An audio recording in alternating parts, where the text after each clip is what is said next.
Gotcha. So like you can't go out and buy the Lamborghini and talk that as an investable interest, right? Like that's Cannot, but now if you're starting an like a automobile rental company where you're not driving that car every day, but you are renting it out and it's generating you an income, then yeah, you could buy a Lamborghini. welcome back to the Mac podcast, where we talk about anything about entrepreneurship, business, real estate. We always challenge the conventional thinking into a theme called Unfollow the Herd, try to find our own path in life. Guys, this channel doesn't keep going without your subscribes. Share it with somebody that it will help. Make sure you're supporting the channel. Guys, please share this with someone. It can help somebody. We're going to figure out today. I have a guest with me today on how to figure out how to save millions of dollars in taxes each year when you exit real estate, business, crypto, whatever it is. They will figure out how to mitigate the tax penalty. So I love keeping more money. You should too. Guys, welcome to the podcast today. Paul, I don't know your last name as well. You can give it to us though. Yeah, no worries. It's Ranieri. It's hard to pronounce, Yeah. but Mark, thanks so much, man, for having me. I really appreciate it. Yeah, man. Hey, I appreciate you. We were talking a little bit before this about, man, you were talking about a painting or something. Like you guys basically are the exit tax strategy specialists. Like that's how I would call it. Like when someone's going to have a big exit or whether they're selling their family's real estate, how do you mitigate some of the taxes? What are some of the cool things that you've like literally, there's all sorts of things that are worth money nowadays. Yeah, definitely. So, at its most simple form, what we do is we help people with a really highly appreciated asset defer their capital gains taxes. Cool. And so some of the things like you mentioned that we've worked with, one of the cooler ones that it actually happened a couple months ago, we had a client call us and he was telling us about this crazy story where his aunt, I believe it was, and I might be getting it slightly wrong, but it was like his aunt was best friends with Picasso's someone in his family. And Dang. so they were all very close, and he had some um, hand-drawn sketches, and he also had a huge Picasso painting. It was a one of a kind, and it was gonna be ballparked somewhere between 25 and 50 million. But the big deal was that he had to get it appraised still. And so he wasn't exactly sure. And the appraisal alone for that piece cost just over, I think, $250,000. So he was a little hesitant to go get it appraised. And Wow. because it's such a cool piece. I mean, how many people can say I own a Picasso painting? Yeah, not many. I don't even know. Like Right. So all I pretty know is cool. yeah, they fractionalize these things out nowadays, just for like, I don't like to say beat up on real estate, but they're like some of the guys are pitching that it's, I don't know, there's higher returns in it and whatever.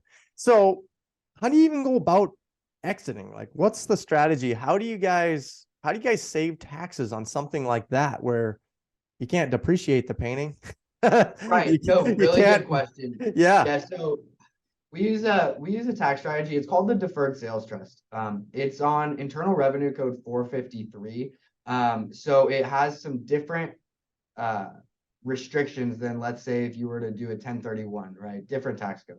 Okay. Now, just like a 10,000-foot view, really, of how it works. It let's say, and we can use the like a business or real estate as an example because it's just a little easier, I think, in a lot of people's brains. Okay. So let's say that a client is selling their business for $5 million. They have little to no loans against it. Pretty much it's debt free and they have no, cost. They grew it all the way up.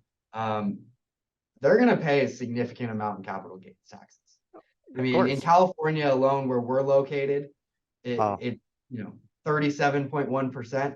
So they're jeez. going to kiss $1.5 million to Uncle Sam and never see it again. Yeah. So, what's going to happen is the client that has the asset, they um, place their business within our trust in exchange for a promissory note that promises essentially them that money back, the money that they're going to get from the ultimate buyer. Now, once the trust sells the asset, the trust becomes the seller of that asset.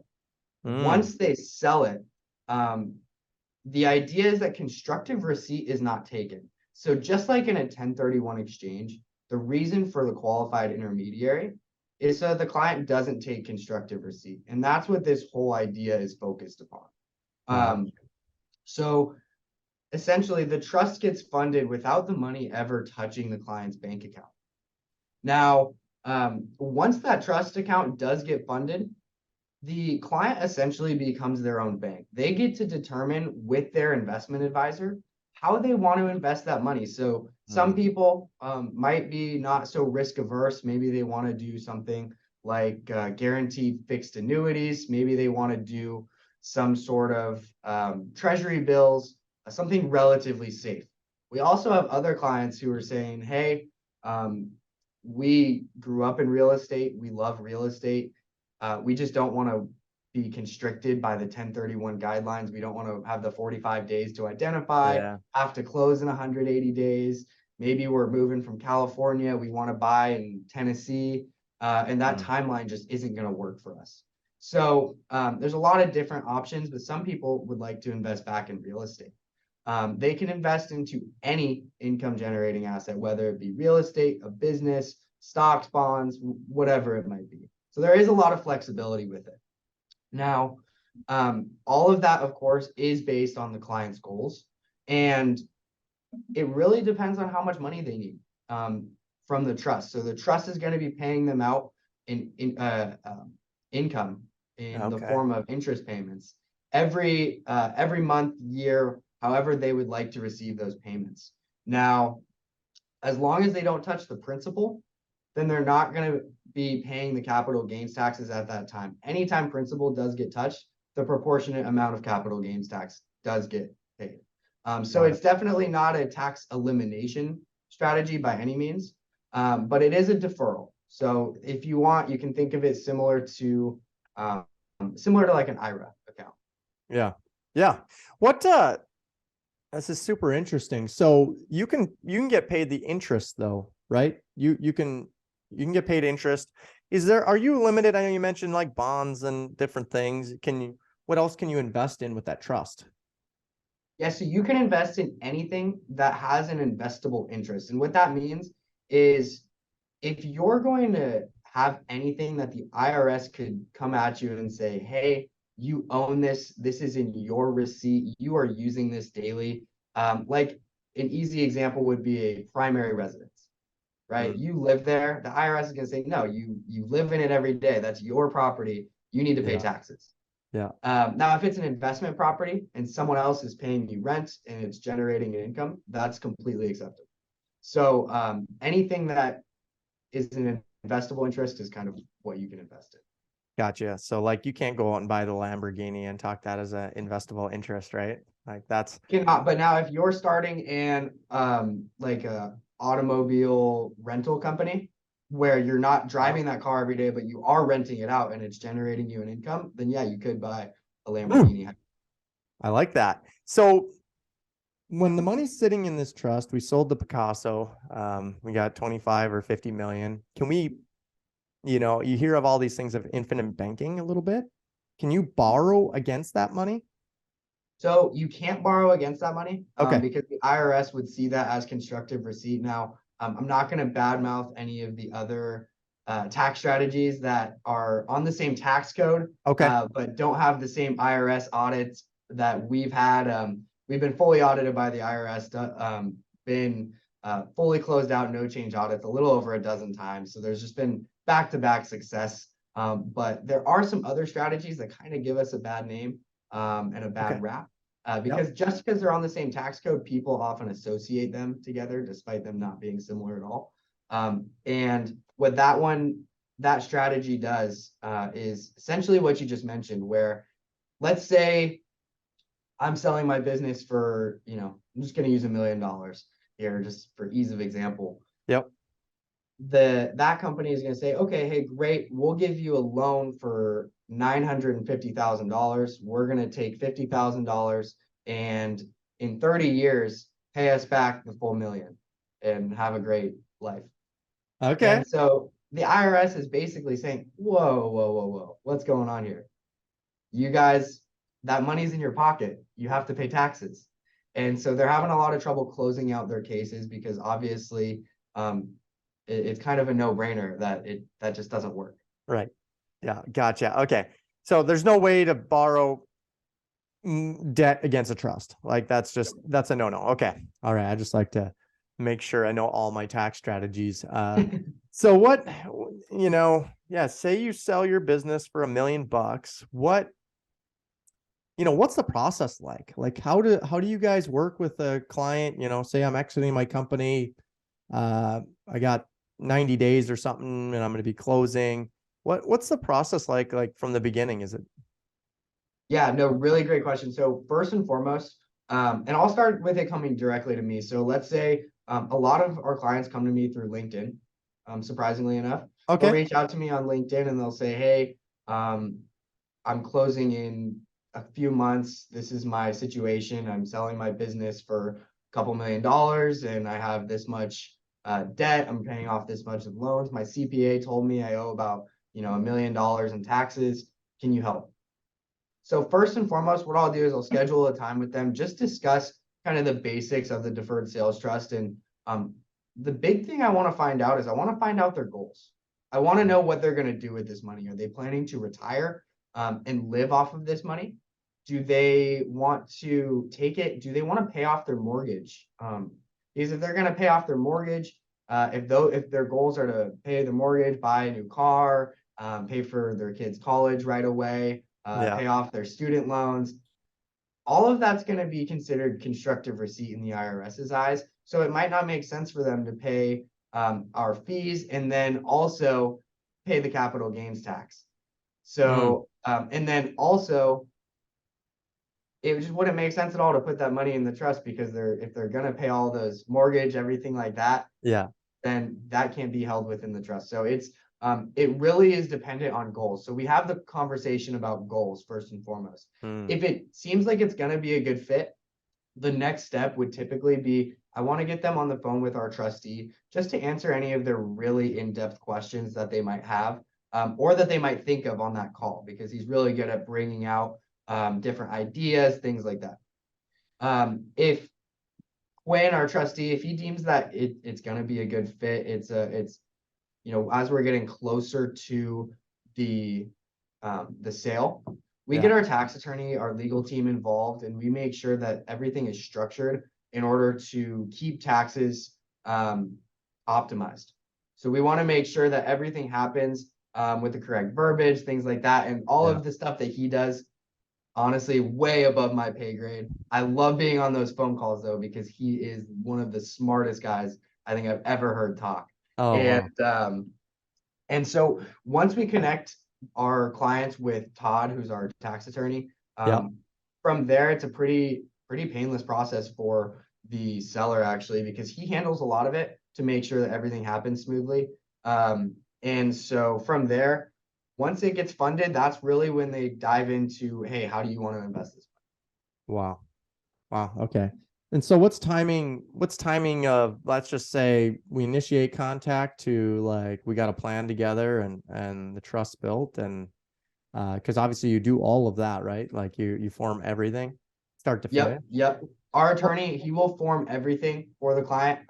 That's part of why it's structured so perfectly. And he also is the one to defend it in the off chance that it ever gets audited. The man who sets it up is also the one that defends it in any case of an audit at no additional cost at all. So he does stand behind his structure. And then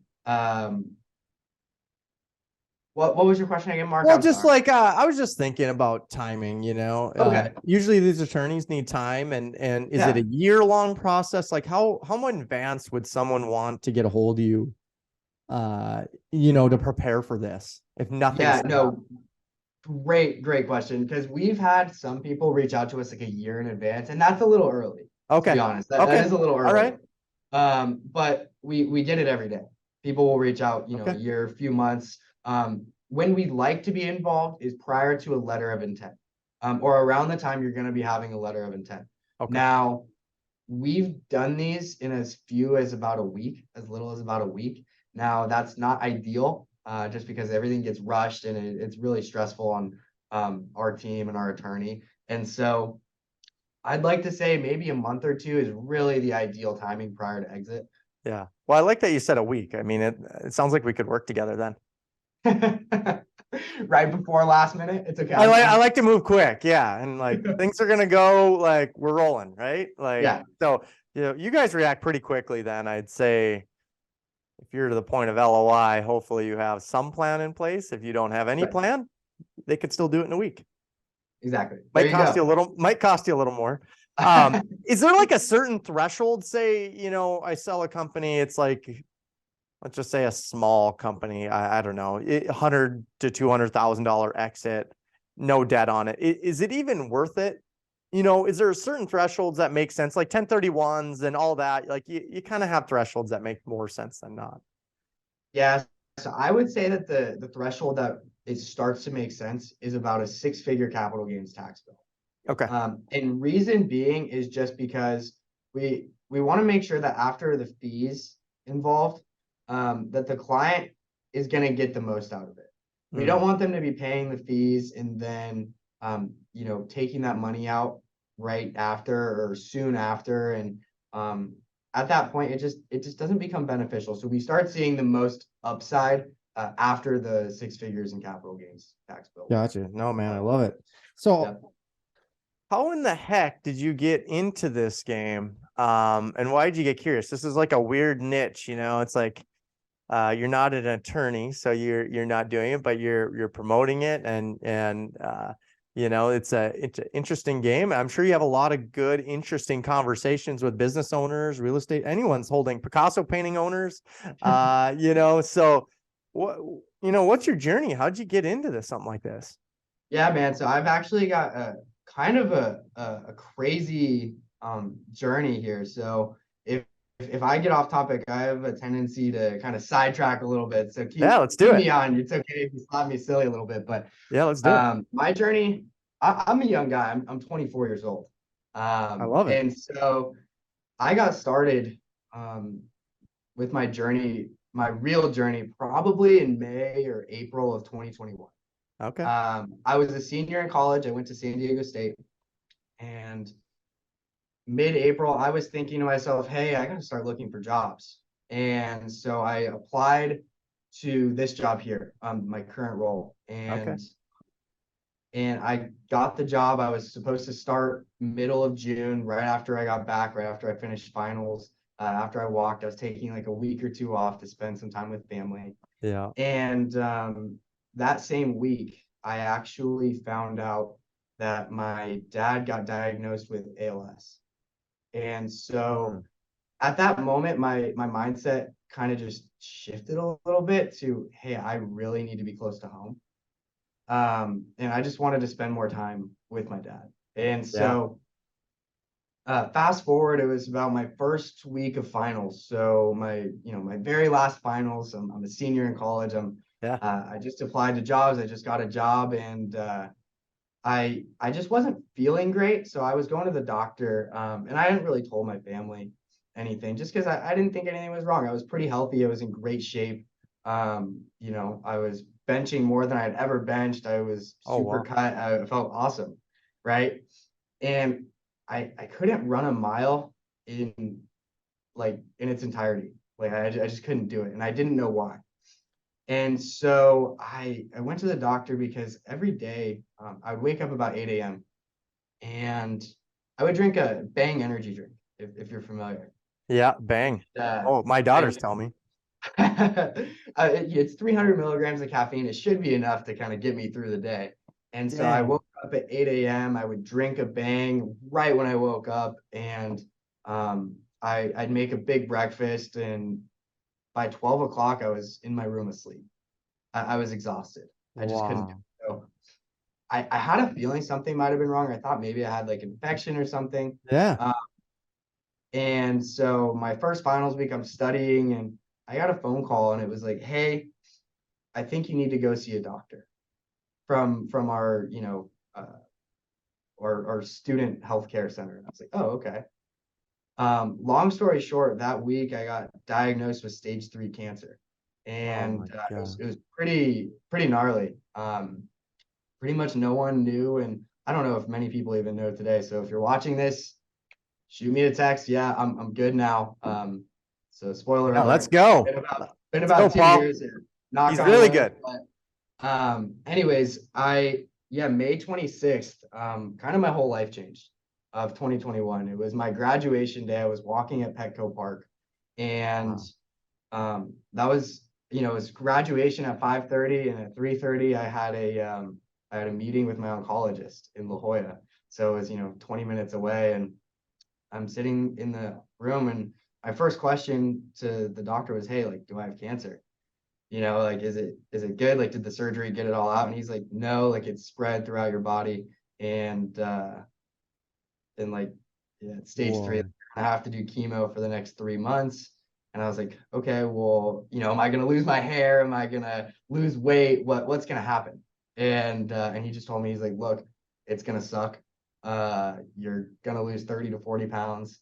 And by the way, anybody who tells me I'm gonna do something, I try to not do it. So I actually gained 1.5 pounds through chemo just because I couldn't do it. I was like, Attaboy. "Oh, yeah, I'd lose it." Yeah, that's But awesome, man. No, um, resilient. exactly. Yeah, I think it was more just me being stubborn. But anyways, that day I really just asked, I was like, "Hey, doc, like, am I gonna live? Is this my last, big celebration that I've got today?" I graduate college in 2 hours. And he just kind of was shocked. He's like, "Oh man, I'm sorry." And he's like, "You should be okay." But we never know. Wow. And so I think from that day, my mindset really shifted. It was a big punch in the face um for a 22-year-old kid, where it was like, Dude. "Hey, your dad just got hit with something that is gonna take his life, Oh and man. you just got cancer and might not be here in 6 months. So let's see Wow. how it goes." And I really just changed from, "Hey, I want to make, before I want to make the most money as possible. I want to have a big house. I want to have nice cars. I want to do all these things. Yeah. I want to make money." And I realized that money just didn't matter to me. I didn't Mhm. care about the money, because at the end of the day, I would get rid of all of it just for my dad's health, for my own health. Like, money didn't matter. So I changed my mindset shift to really, how can I help more people? How can Yeah. I help others live their life to the fullest, and spend time with the people they love, doing things that matter. Um, and so I just fully shifted, and I don't know how else to really say it, but it takes a lot of grit at that point, because you just don't know, hey, like, Yeah. do everything that I Yeah. wanted to here on this earth. Dude, And that's unbelievable. and Um, it's a tough conversation to have as a 22-year-old with yourself, sitting in a, shower. And I was just sitting there crying in a shower, and I was like, "Man, did I do everything? Like, I have so many regrets. Like, this can't be it." And so yeah. I'm sitting there praying to God, just saying, "Hey, give me one more chance." And so now it's probably, August, and I finished up with chemo, and I decided that I was going to go get another job. This job, actually, they already hired someone. It wasn't going to be a fit. And super, super nice. I loved them. And I was like, "Hey, like, it's all good." I got a job as a loan officer out about an hour from me in Pasadena. I'm not sure how familiar you are with California area, but Dangerous, but not great. okay. Okay. Uh, so I'm in Simi Valley, and it was in Pasadena, which is about an hour, hour and a half drive, just depending on traffic. Yeah. So I was a loan officer for about a year, and I got that job. And the reason I took it is because my mom used to be a loan officer. My dad was a real estate agent. And so I just wanted to help people get their first houses. I wanted to be able to be the guy who was able to get people homes when others said that they couldn't. And so I helped, you know, hundreds of people get into houses, and it was a super rewarding feeling. The people I loved helping, and one of them come to mind.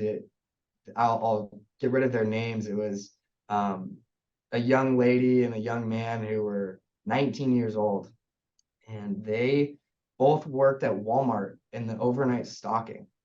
And I helped them get their first house out in Florida. And Wow. it was just the coolest thing in the world because they were just so young and they just wanted it so bad. And we did so much work. I was like, hey, you need to ask for this, like ask your real estate agent if she can do this. Wow. And it all worked out. And it was so rewarding. But at the end of the day, I was really burnt out. I was doing an hour drive there, hour drive back, at least. I was putting in 10 to 12-hour days at work. And I just realized that that wasn't for me. I wanted to be home. I wanted to spend time with my dad.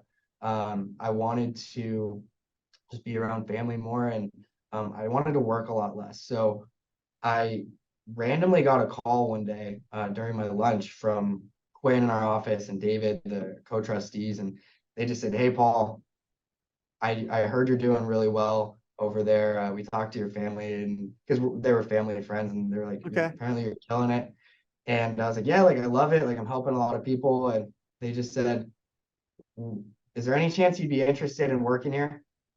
And they're like, we Dang. need someone to come and market this who has passion and wants to help others because that's what we want to do. And I just said, look, I'm making good money, but honestly, I I just I can't keep doing this drive. And now the drive is 9 minutes from me. Oh, nice. I get to help people do the exact same thing. I'm helping them really be able to spend time on what matters. I mean, they're saving an extra couple $1 million and now they're generating an income off of it. That's the difference between them going on vacations with their grandkids every year, or just living a life at home that they can't really do much. There's a big difference. So I feel super lucky to just be able to be in a position where I get to help people.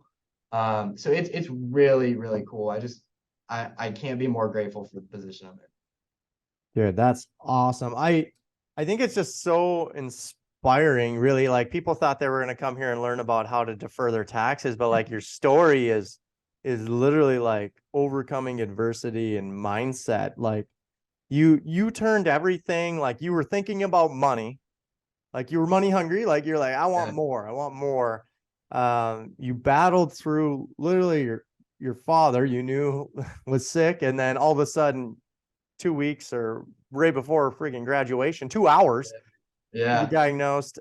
Dude, unbelievable, because you kind of turned two words around that I always think about. And like, you were kind of like, you have to do this, you have to do that. Like, we got to keep having to do more. And then you kind of switched your mindset to like, we get to do this. I get to Yeah. help people. I get to like get people homes in my, mortgage. So it's like I always think about that. And usually when I'm in my darkest days, probably nowhere near dark as yours, with having to fight for life, but you realize how precious time is.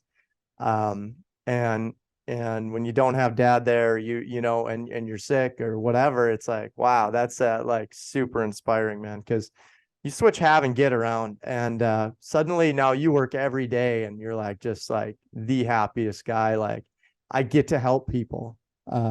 I don't have to help anyone. I don't have to go to work today. I get to. And I think when you can do that, like good things happen and you get the pressure of like the money off of you.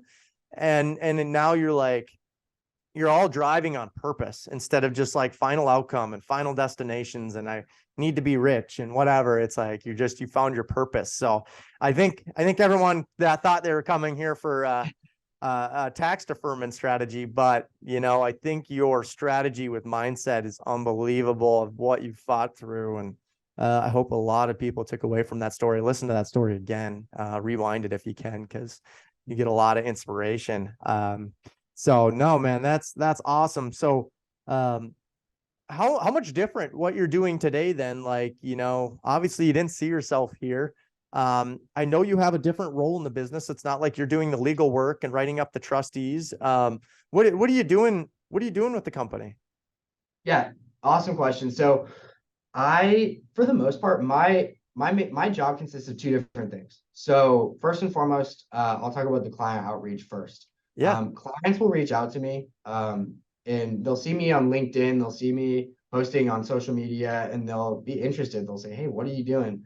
And that's part of what I do. So I will explain to them, "Hey, this is how the deferred sales trust works. Here's a 10,000 foot overview. Tell me about your goals. Tell me about your situation. What are you going through?" And usually they'll tell me, "Hey, I'm selling my business, real estate, whatever it might be." Uh, so if it makes sense for them, um, then I will connect them with our trustee attorney, like I mentioned before, and go Yep. from there. Okay. Now, my second aspect of my job, what I do is um, I work with a lot of advisors, commercial real estate brokers, CPAs, anybody who would be kind of considered a center of influence, so to speak, Okay. working with high net worth clients who have these types of problems. I teach them how to implement this strategy just to add value to their practice, Nice. so that they can offer this and be able to help their clients. So I coach them on how to market it. I coach them on how to implement it into their daily routine. Wow. And so, well, you mentioned branding. I mean, I see you see your stuff on LinkedIn all the time, and I'm always curious. I think it's, you can learn how to make money, but that's not the game. It's how to keep more money in your Yeah. pocket. And I know in California, I'm in North Dakota, so I'm a little more blessed on my state tax level, but that's the game, I'm sure, in California, right? Like, try to avoid the tax. Yep. But you're building a brand around this, like on LinkedIn. What are some of the things you've learned? And what are you doing? What's your strategy around, trying to help more people? How do you do that? Yeah. So on LinkedIn, I want to say that my strategy really is just to help people. And like I mentioned a little earlier, I think that's how you gain a following. That's how you build a brand, is by adding value to other people's lives. I see Hmm. you do the same thing. You post a lot on LinkedIn, and Yeah. a lot of it, I feel like it's just talking about your journey. You talk about your story. Hey, this is what I'm doing. Yeah. If this interests you, follow along. Now, I try and do the exact same thing as you, where I'm trying to provide value. You were on my podcast last week. If you guys haven't seen it, go check it out. Mark Let's was go. good. Woo. Yeah. And I created a newsletter every single week. I try to do something that adds value for all of my followers.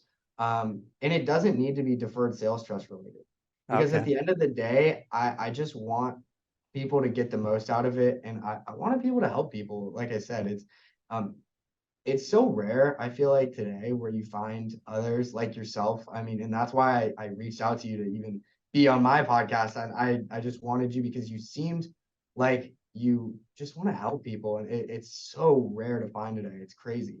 Yeah. I'd expect to find it more. And there's not many people that are doing it. Yeah. So I think that just adding value is really a key for anybody who's trying to build out a brand or to make themselves well known, because at the end of the day, people are going to follow you because of what they can get from you, and that's okay, Yeah. because at the end of the day, everything comes back around. Yeah. And it takes time. Like it's a give more. And then you will get, I Yeah. promise you. You and I don't even work together, but No. I know we will. You know what I mean? Like, I Yeah. know in my heart we will. It's just when. And Exactly. especially what you do, it's very timing sensitive. It's like, you don't want to be, you can't, if no one knows about you, then you're not the Lord and Savior ever. But if you're Right. constantly adding value to them, it's like, wow, when I do exit, I'm gonna think about Paul and see if he can help me out, save some taxes. So it's fun on LinkedIn. You can help a lot of people. It's fulfilling that, when you check your DMs and people reach out like you, and it's like, hey, thank you for that. And I very often, or very seldom, do I ever ask for anything, but even if I like have to hire an employee in my construction company, people like, they're not even related. They'll comment just to help me promote it, Yeah. and it's very much a community on LinkedIn, and you have Twitter and Instagram and all these other things that I'm trying to figure out. But I always come back to, it's like, it's community based. Like you got to have a good people that you surround yourself with. Um, and I think if you surround yourself with people like-minded, I think you find a lot of positivity on LinkedIn. Oh yeah. That's why I enjoy it a lot. So, and and it just puts you in a really positive perspective, and it keeps all these people really close to you, and you start thinking like them. You start Yeah, you it was start thinking really differently. it was really cool the other day. So I think it was actually yesterday. I posted just a little tip I used to use as a loan officer on LinkedIn, and it was for anybody watching. If you follow me, you might have seen it, but um, it was basically that every Thursday I used to make cold calls on Thursdays, or just follow up with all my clients on Okay. Thursdays. And it was for one reason and one reason alone. It was I would start every call with, "Hey, blank, happy Friday, Junior. How's your day going?" Ah, And everybody would be like, "What?" Or they would just start laughing. But it would always be me with a smile on my face because I knew how cheesy it was. It felt fun. It was exciting. Like I enjoyed doing it, and it made me happy on the inside. So when you're having fun doing something, it shines through a phone call. Not all the time you get a Zoom where you get to see someone, you can't be face to face. Smiles shine through phone calls, and so what I posted that, and I had a new real estate agent actually reach out to me on LinkedIn, and they told me that they just signed an owner asked them to list their house for them because they called them and they used that line. that's And it was awesome. literally in the same day, and I was like, "No way!" And they were like, "Dude, thank you. Like, I really appreciate it." I was like, "Of course, Dang. like, congrats." Yeah. And so it was super cool, and I was like, "Wow!" Like, imagine you just didn't see that post, you wouldn't have that listing. Right. But it was pretty cool. Yeah, that is awesome. Yeah, when you see things like actually changing people's lives, or like things Yeah, happening, it gives you a lot of satisfaction, and we get to have fun and do what we love to do every day. yeah. Uh, yeah, no, man, that's sweet. What's your biggest advice for someone? I know you're younger, but you've battled through some adversity, and there could be other cancer survivors, people out there like that have hit the wall. It may not even be cancer, maybe anxiety, it may be something, a mental mindset shift. What helped you through that process? Because like you must be mentally very strong today. I would just think so. Um, because you really Yeah, discovered yourself. So what can you explain, even if it's not cancer, just something like sure. how did you find yourself and how did you overcome that? Yeah, man. So two things. First and foremost, and I apologize for bringing religion into this, but God, 100%. Yeah, Uh, I put absolutely. all my strength into Him. I never take this necklace off. Even I've showered with it for 2 years straight. It's never coming off unless I get a newer one. Yeah. And Yeah, let's go. so yeah, man, I put my faith in God and just really let Him take the wheel.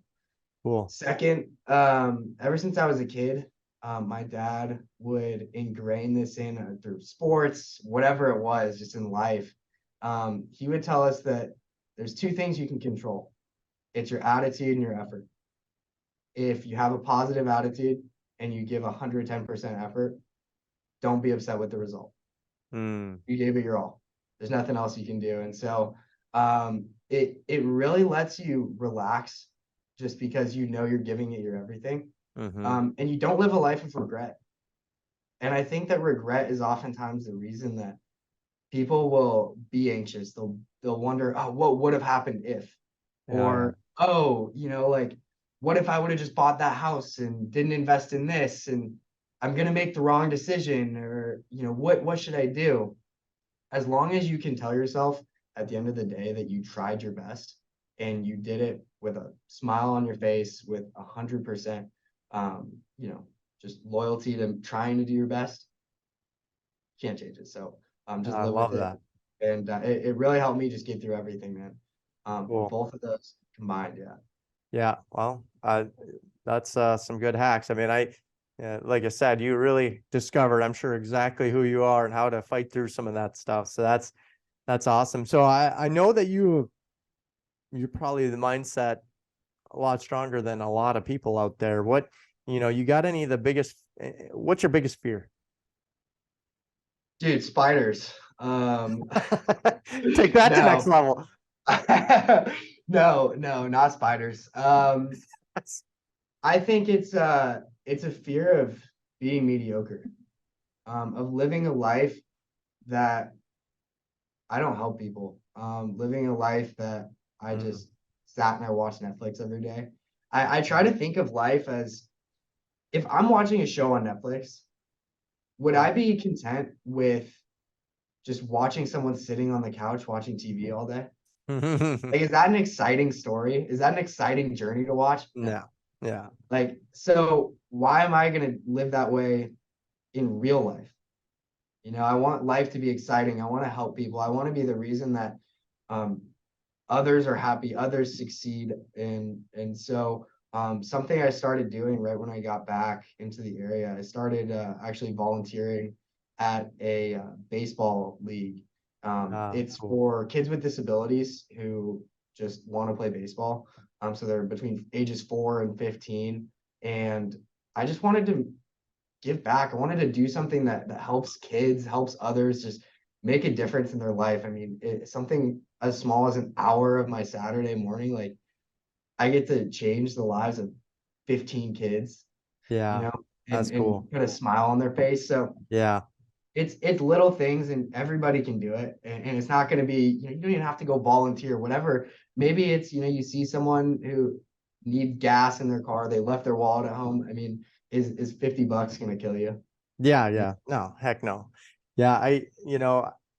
To add that a little bit, it's like, I guess not my fear, but like into the mindset. It's like you wear the cross on your neck. You don't take that off either. Yeah. Like you help kids and I wear these little bands and it has different things that we raise money for all the time and kids that we've helped and things, Nice. whatever. It just like it helps you through the hard days though, right? We're still gonna have hard days. We're entrepreneurs. We want to do more. Like that's just our mindset. But you're gonna have the hard days and you're gonna have to get gritty. And I always have to have reminders in front of me. So I have things that I lay on my desk and I have things that I wear on my arm and it just helps me through some of that. So, but yeah, helping people, that's definitely, I mean, it's satisfying, right? And, It is. And yeah, it might be even more for me, you know what I mean? It yeah, helps me feel good and it's almost maybe selfish, but at least I know that I'm making a difference. And so that's kind of where it plays in. dude. And that's another good point. Like start with yourself. Like if like people like try to give so much, like they're not even happy. It's like, Yeah. you have to take care of yourself, take care of your body, take care of you, make sure you're happy, then help people. Like be selfish. I don't think that's a bad thing to have, man. Yeah. Like I love helping people, but Mark's not happy and I'm miserable. It's like it's going to actually get more challenging for me to help people if I'm miserable. Yeah. But if you got your head space in a good positive way and your mindset's right, man, it's pretty hard not to live each day to the fullest now and then help as many more people than we would otherwise. Yeah. So I saw a good analogy and it was about like people on airplanes and you know how the oxygen mask comes down. yeah. And so the pilots, they always instruct you, they say, hey, please put yours on first and then help your kids. Ah, And so that's just it's a good, it's a good thought process. It's like, well, hey, if I don't have my oxygen mask, but my kid does, like, great, my kid has it on, but now I'm gone. So yeah, they'll be fine. I have to take care of myself first, then help them because now both of us are good. right. Well, I think some moms would challenge us out there, but I think even moms should take care of themselves and like, yes, it's all about the kids in life. Like I Yeah. have two daughters and a son and um I dedicate life to them and I help them, but you still got to help yourself. Like Yeah. don't take care of every their little need. They'll figure things out. They're going to fail. Let them fail. I always tell everyone that because I let my kids do whatever. It's like, hey, you're making supper tonight. Well, I'm 7. It's like, that's what we Figure it did. out. Yeah. Figure it out yourself. You'll see me with the hashtag teach them young. I am a believer. I talk about investments with my kids. I talk about whatever money, whatever makes, is not common. I just do it with my kids because I know how it's going to help them in the future and whatever. So, but take care of you. your kids can go on their own. I promise you, they're more capable than you think they are. Oh, yeah. But make sure you're taking care of yourself. Um, um, well, I got one last question for you, and then we're going to Yeah. figure out how we can, you got some cool things that you're doing as well. We're going to figure out where we can find you and some of the content you're producing. What does unfollow the herd mean to you? Good question, man. I'm following the herd. I think it just means to go against the norm. If everyone's jumping off the bridge, are you gonna jump off? Mm, Now me as an 8-year-old kid, if my mom asked me that, I said yes, because then everyone's gonna be piled up before me and I will just jump, 2 inches and land on top of everyone. yeah. Uh, just because I was a smart aleck. But no, man, I'm following the herd. I think it just means going against the norm. Gotcha. But following your own path and pursuing what you're passionate about. Yeah. Because if you go after whatever's popular, maybe if today being a real estate agent is popular, or but I don't love doing real estate, or if I don't know, doing X, Y, and Z is popular, and I go do that just because it's popular. Am I really satisfied? Am I going to be happy and fulfilled?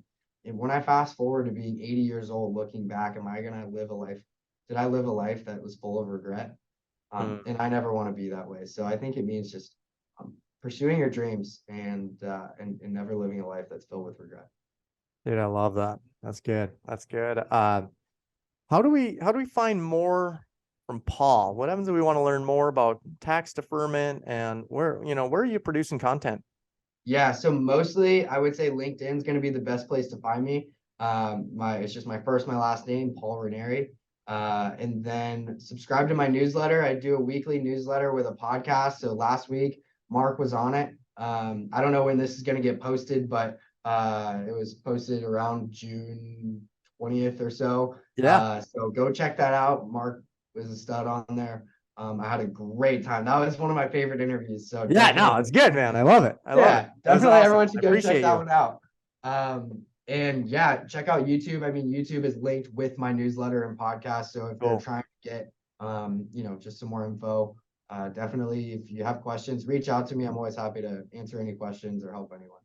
Yeah, no, man, I appreciate that. Subscribe to your newsletter. I think that's a great way to go a little deeper with people, and you'll understand most people want to read things. And if you're going to need Paul at some point in your life, whether you're going to exit something, you're going to sell something valuable, let him be able to guide you through the exit so you can keep some more money in your pocket. We also, I think, took a whole mindset shift today that Paul's got some of like the deepest inspiring stories. Like, I mean, it's truly an honor to have you on today and share that story with us, because a lot of people see their days as challenging, and they can't get out of their own way and improve their mindset to really know like why we do what we do and like how to battle through some adversity. And you prove that it can be done, and you're an inspiration to all of us today. So if you have any tax deferment or need some inspiration, you should get a hold of Paul Ranieri for sure. And man, thanks so much for having you on. I appreciate you jumping on here with me. Mark, thanks so much, man. I really appreciate it. And we'll talk again soon, I'm sure. I'm excited to do some business with you in the future. Let's go. All right. Thank you. We'll see you in the next one. Peace.